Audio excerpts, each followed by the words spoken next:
Economic and social measures of development are an effective way of making comparisons, for example, between countries, and without them it would be very difficult. However, we geographers are always questioning the reliability of our sources of evidence, and we are aware of the limitations of these measures. For instance, a single measure of development may give a false picture, as they tend to be an average per person for the whole country and don't take into account individual and regional differences. In Nigeria, for example, there are huge variations in levels of wealth and development. About 70% of people are employed in agriculture, and many of them are subsistence farmers, which means they are growing crops and raising livestock sufficient only for their own use, and this will not be included in calculations such as gross national income. There are big differences in factors such as climate and landscape. The south experiences high temperatures and high rainfall. The north is semi-desert, and in between is the wetter and cooler conditions of the Jos Plateau. National averages ignore these differences. In many countries, the top 10% may own 80% of the wealth, but measures of development do not allow for extremes of wealth and poverty.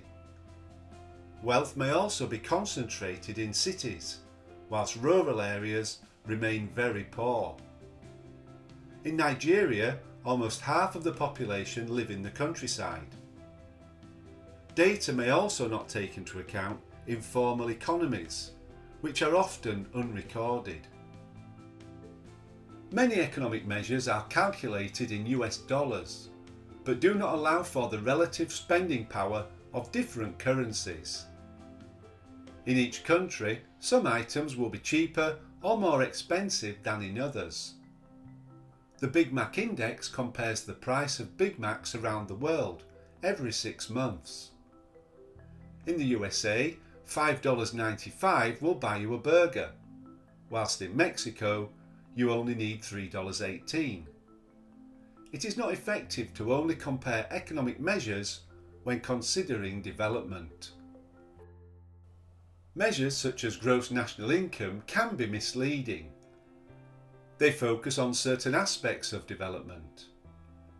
Economic measures do not take any account of people's quality of life, which is important in social terms.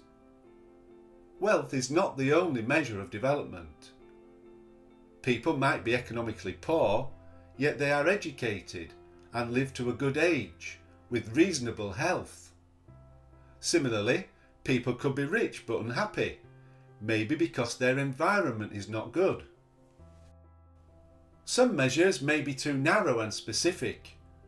Literacy rate, for example, ignores other skills such as farming and practical knowledge, which may be equally valuable to the economy. In the same way, people can access other services using mobile phones and the internet. Doctors per people measurements may not take this into account. Ultimately, the data may be out of date, unreliable, or hard to collect. Carrying out surveys can be difficult in some circumstances. Not all data is recorded. Some places may be missed out. Government corruption might mean the data is unreliable. If you want to know more about social and economic measures, check out the Geography Juice video on that topic.